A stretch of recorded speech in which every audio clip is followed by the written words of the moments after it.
Bonjour à tous, ici le Geek à lunettes et Geekophile.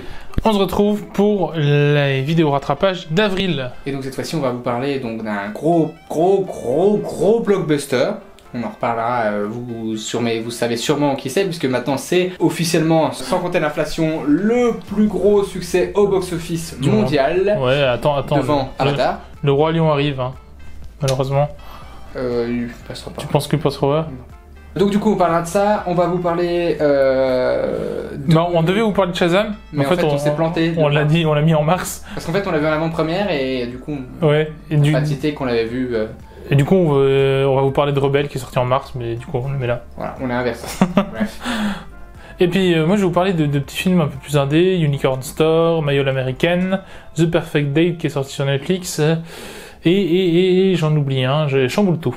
Un film français, on en a pas parlé depuis longtemps, donc voilà. Bah du coup il y aura deux films français, puisqu'il y aura Rebelle qui est aussi un film français. Ah oui, je suis con, pardon, excuse-moi. Mais j'ai deux films français. Non mais ça fait deux films français. Mais là ça fait deux films français dans la même vidéo. Voilà.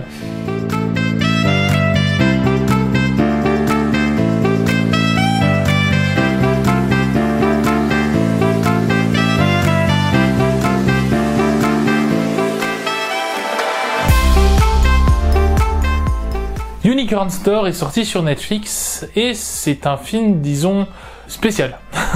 C'est réalisé par Brie Larson, hein, qui est notre Captain Marvel, et avec Samuel L. Jackson également. Donc Brie Larson qui joue aussi dans le film. Donc Brie Larson, le personnage de Brie Larson, une petite fille qui adore les pastels, les couleurs, les licornes, tout le bordel, qui est un peu spécial dans sa tête, clairement. Et elle revient, je sais plus d'où elle revient, mais en gros elle revient chez ses parents après un truc. Et elle va se mettre en tête de retrouver un boulot, un boulot un peu, voilà, il faut que ce soit une enfant modèle, machin, qu'elle arrête de faire des conneries avec ses paillettes, ses arcs-en-ciel, ses licornes et tout le bordel. Elle va trouver un travail rangé dans une boîte où elle fait des photocopies. Cette partie de l'histoire, j'ai rien compris, le patron sait pas si c'est un pervers ou pas, enfin... Bref, mais ce qui est intéressant dans cette histoire, c'est que un jour, en sortant du boulot, elle va tomber sur une boutique qui a marqué Unicorn Store, donc boutique de licorne, quoi. Elle va monter, elle va se retrouver dans un immeuble toute seule avec Samuel L. Jackson avec des yeux chelous. Le mec aussi avec un costume pailleté et tout, enfin un peu fou. On sait pas si c'est un dieu, si c'est un ange gardien, j'en sais rien. En tout cas, il apparaît que à Brie Larson et il lui promet une licorne si elle respecte toutes les étapes qu'il faut faire avant pour accueillir sa licorne. Et c'est barré comme film. Je vous conseille de le regarder. Clairement, je vous conseille de le mater, il dure 1h30. C'est barré, hein. Moi, j'ai apprécié le délire, mais pas trop non plus. Pour exemple, j'ai mis un 14 sur 20, voilà. J'ai apprécié le délire, j'ai apprécié la réal de Brie Larson. Elle joue beaucoup sur les lumières, et ça, c'est quelque chose que j'apprécie parce qu'on le voit pas souvent.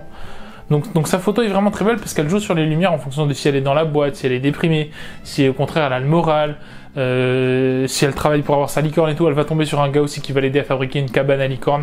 Enfin, c'est barré comme film, vraiment c'est barré, et la morale de fin est plutôt vraiment intéressante. Donc je vous conseille de le voir. Unicorn Store. Premier film réalisé par Brie Larson, c'est intéressant. C'est pas le film de l'année, mais c'est du cinéma d'essai intéressant, et c'est bien que ce genre de cinéma soit aussi disponible sur Netflix, sur des plateformes où tout le monde a accès à ce genre de cinéma. C'est bien qu'on puisse faire des petits films d'essai comme ça sur ce genre de plateforme.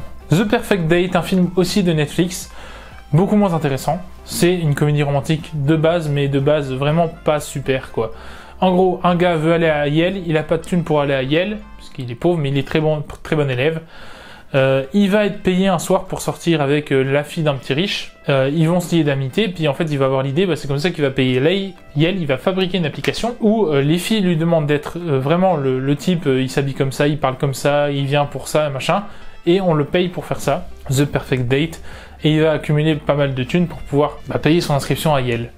Et en gros, il veut sortir aussi avec une meuf, mais du coup, cette meuf, il va se rendre compte que c'est pas la bonne meuf, et du coup, en fait, la meuf du début, vous savez, sa pote, du coup, qui l'aide pour ses rendez-vous maintenant et tout, il va se rendre compte qu'il est amoureux d'elle plutôt que de l'autre, enfin, le truc de base, mais ça, c'est pas fou.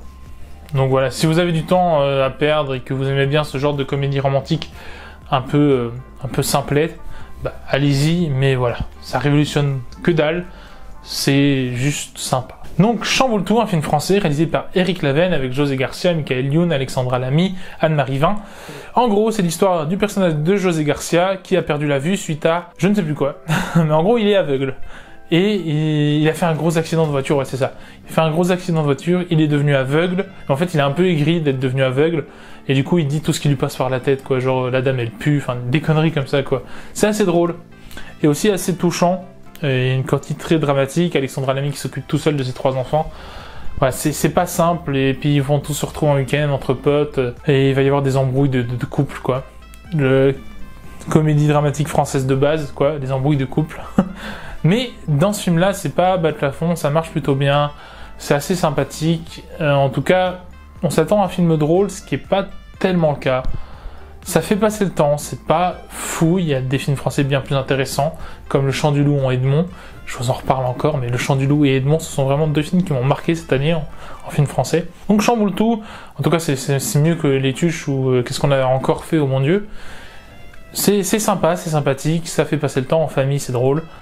Voilà, si vous avez envie de voir une comédie dramatique française, Chamboule tout peut être une bonne option. Enfin, je vais vous parler d'un autre film français réalisé par Alan Mauduit et qui est donc une petite comédie française relativement sympa. En vrai, c'est un film que je suis allé voir avec des potes, on s'attendait absolument à rien et on a été extrêmement surpris et on a trouvé ça assez drôle comme comédie. C'est un film qui s'appelle Rebelle, donc Rebelle 2LES, hein, à ne pas confondre avec le Disney Rebelle, qui dans sa version originale c'est Brave, mais qu'ils ont écrit je crois en version anglaise, dans la version, enfin en France. Donc ici donc on a un film où assez surprenant en fait, où on suit Sandra, jouée par Cécile de France, qui est donc une ancienne Miss Nord-Pas-de-Calais, qui avait emménagé dans le sud de la France avec son copain et qui revient avec un œil au beurre noir, qui revient après donc chez sa mère qui habite dans une caravane. Et donc du coup elle va retourner donc dans sa région natale, le Nord-Pas-de-Calais, et elle va du coup se faire engager dans une usine en fait qui va en mettre en boîte des sardines. Voilà, donc un boulot pas très gratifiant. Et elle va bosser avec 2 autres personnes, puisque dès la première semaine elle va se retrouver au lavage de la chaîne de produits, puisque tous les soirs en fait 3 personnes sont tirées au sort il y a un ordre de passage pour laver la chaîne de production. Donc du coup ces 3 personnes vont se retrouver ensemble. Donc on a donc Cécile de France, on a Audrey Lamy et la troisième Yolande Moreau, qui vont donc du coup devoir laver la chaîne de production.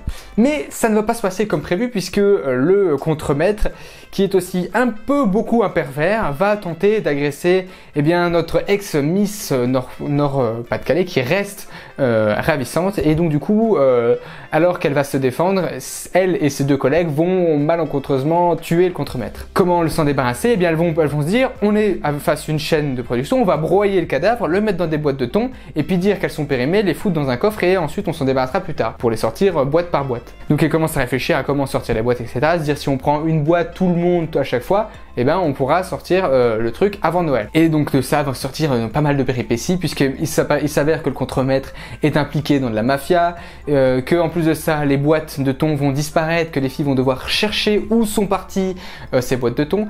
Donc du coup une histoire assez originale, assez drôle, et franchement par exemple notamment Yolande Moreau qui joue extrêmement bien. Je déteste Audrey Lamy et pourtant ici elle rend très très bien dans son rôle. Donc franchement c'est un film que je vous conseille, une comédie française qui est très surprenante, très détonnante, et franchement c'est une bonne surprise, un truc qu'on voyait pas venir et qui pourtant moi je trouve colle très bien et marche très bien. Voilà. Enfin, je termine donc avec le dernier film et le gros blockbuster de cette année. Pour l'instant, peut-être qu'il sera battu par d'autres gros, comme le disait Joey en début de vidéo, avec notamment Le Roi Lion qui fait déjà un gros score. Star Wars 9 qui, à mon avis, ne battra pas le record parce que vu comme il s'est mis en désaccord avec les autres films, ça va être compliqué. Je parle bien évidemment de Avengers Endgame. Eh bien, qu'en est-il de cette fin de 3e phase? Alors, j'exagère un petit peu, ce n'est pas la fin de la phase 3, puisqu'en réalité, il y a un film qui est sorti après ça, c'est Spider-Man Far From Home, qui est considéré comme le dernier film de la phase 3 du MCU. Alors ce film, eh bien, il est, pour moi, assez bien réussi. Je pense quand même qu'il est en dessous de Infinity War, puisque Infinity War avait vraiment réussi à rendre un méchant extrêmement iconique. Thanos avait atteint des sommets, il était même comparable à un Dark Vador notamment, hein, c'est pour ça que j'ai mis un t-shirt comme ça, ou à un Hannibal, vraiment un méchant qui était extrêmement iconique, qui avait des raisons de faire ce qu'il faisait, mais que du coup, avec le recul, c'est des raisons qui sont complètement biaisé, en fait, il a un regard qui est biaisé. Et donc du coup, ici on a donc un jeu donc avec tout un voyage temporel. C'est assez intéressant dans certains points, puisqu'on va avoir des rencontres entre deux personnages, donc deux Captain America qui se rencontrent notamment. C'est assez intéressant, mais c'est vrai que le coup du voyage temporel peut passer comme une facilité. Donc du coup, c'est assez sympa. Mais voilà, le concept était peut-être pas forcément, voilà, on s'attendait peut-être à autre chose, on voulait peut-être autre chose que ça pour certains. Je sais qu'il y en a plein qui n'ont pas forcément apprécié le côté voyage temporel.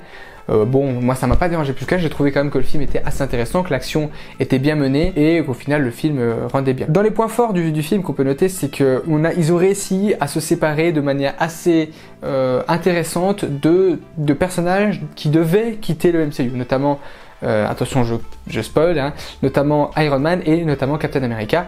Iron Man avec une mort qui est vraiment très intéressante, et Captain America qui du coup repart dans le passé, mais qui ne décide pas de reprendre le téléporteur et décide de vivre avec l'agent Carter, du coup sa vie pour mourir de vieillesse, aujourd'hui du moins, parce qu'aujourd'hui il est techniquement encore vivant, mais vieux. Donc du coup, assez intéressant sur ces deux points. Les scènes, donc on a quand même réussi à rendre du triste. Moi, j'ai trouvé que la scène du message de Tony Stark à sa fille est assez triste. Et il y a des symboliques qui sont assez belles, notamment, on fait un parallèle avec Avengers 1. Dans Avengers 1, à la fin, on dit, dans Avengers 1, à un moment, il y a une dispute entre Captain America et Iron Man, et Captain America dit à Iron Man que de toute façon, lui, il ne ferait pas de sacrifice, puisque c'est que pour sa personne, que pour lui, et au final, c'est lui-même c'est Iron Man qui se sacrifie. Et puis Iron Man dans Avengers lui dit, de toute façon, toi, à part le sérum qu'on t'a injecté, t'es rien du tout. Et le fait qu'il, attention encore une fois spoiler, soulève Mjolnir prouve bien que ce n'est pas purement une expérience de laboratoire, et qu'il est vraiment digne et qu'il est vraiment un super-héros à part entière.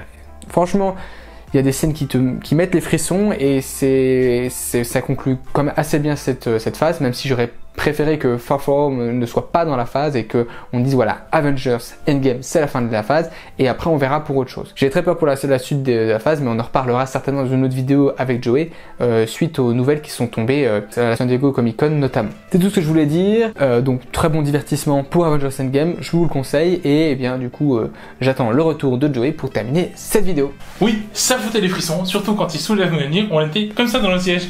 Voilà. On était là, on s'est tapé dessus. Et le Avengers Rassemblement a eu droit à une ovation dans la salle. C'est vrai que c'était assez haut là-dessus. Mais après, comme je vous disais, il y a des défauts, des petits défauts de voyage temporel qui sont peut-être un peu chiants des fois. Émotionnellement parlant. Émotionnellement parlant, pour des gros fans qui... voilà.